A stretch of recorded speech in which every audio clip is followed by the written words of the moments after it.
coming to you from Times Square with Scott Reich, author of The Power of Citizenship, Why John F. Kennedy Matters to a New Generation, which is authored and released this month to coincide with the 50th anniversary of JFK's assassination. Is there any politician today who reminds you, you've done a tremendous amount of research, I read the book, it's terrific. Thank you. Anyone who reminds you of JFK, and maybe why?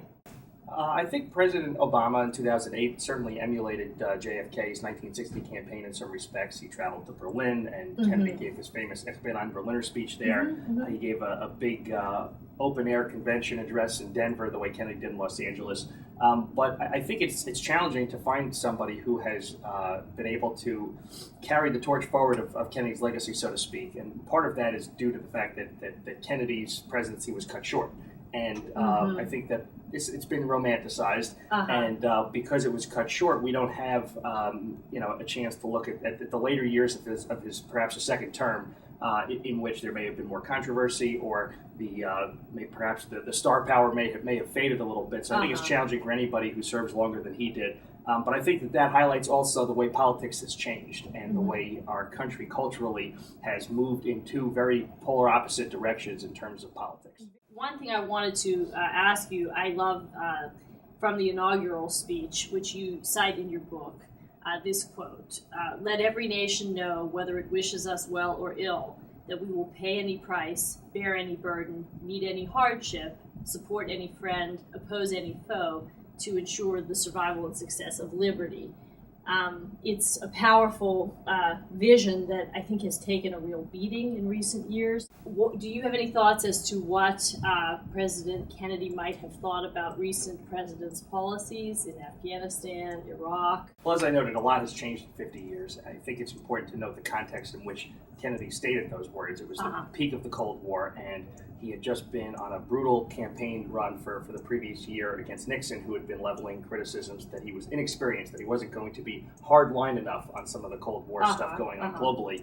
So part of this was Kennedy's way of sending a message to the domestic community and the international one. It wasn't just Khrushchev, whom he knew would be listening, but also other nations that were on the brink of perhaps choosing which direction they wanted to travel, in other words, with the Americans or the Soviets. So I think that was a projection of his image, that he was going to be a courageous leader who was going to push freedom, the idea of freedom forward. How that would relate to where we've been, I think it's very difficult to say in a short interview. Right, yeah, okay. But I would say that I think he was somewhat uncomfortable with this idea of extended foreign wars, and one of the big what if questions is how he might have handled Vietnam had he lived and served another term. So it's difficult to say.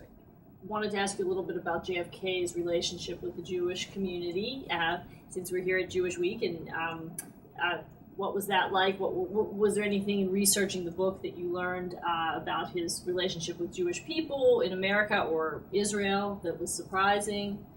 Well, Kennedy was a rather tolerant political figure, and I guess one thing that surprised me was that he seems to have departed very meaningfully from the household in which he grew up. His father was a well-known Nazi appeaser in the 1930s, and had even tried to convince FDR to make a deal with Hitler before they invaded Poland. The Germans invaded Poland. That was Joe Kennedy. And Joe Kennedy was the U.S. ambassador to Great Britain, and in fact, it sickened FDR so much that in the last time he met with Joe Kennedy, after the meeting, he actually turned to Eleanor Roosevelt and said, "I don't want to ever see that man as long as I live," and he didn't.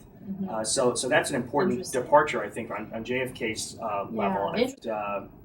He had experienced discrimination himself on the campaign trail in 1960. Right, and we recall that this was a historic campaign in the sense that he's the first Catholic ever elected. Al Smith from New York was the governor and the Democratic nominee in 1928 and got walloped. And most people felt it was prejudice because he was Catholic.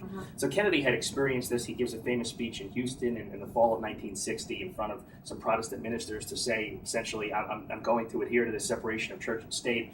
And in fact, during his presidency, in a meeting after Martin Luther King's I Have a Dream speech in the March on Washington, August 1963, there's a gathering of some African-American leaders in the White House, and Kennedy is speaking with them about, some civil rights legislation, what form it might take shape, how soon it can happen.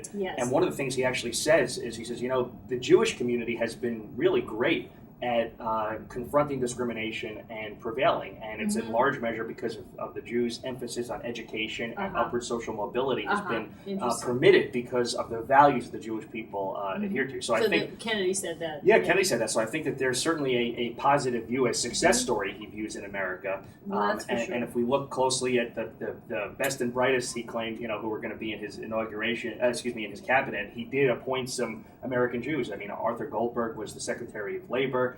He had Abe Ribicoff, who was one-time governor of Connecticut, in the cabinet. He had some Jewish advisors in Meyer Feldman and Dick Goodwin. So there were people there whose values he supported and whose presence I think he valued. And he also, on the campaign trail, part of this was of course out of political necessity, but he did spend a lot of time campaigning in Jewish areas and supported positions that were consistent with Jewish ideology such as civil rights. One thing I wonder sometimes is, the whole ask not what your country can do for you.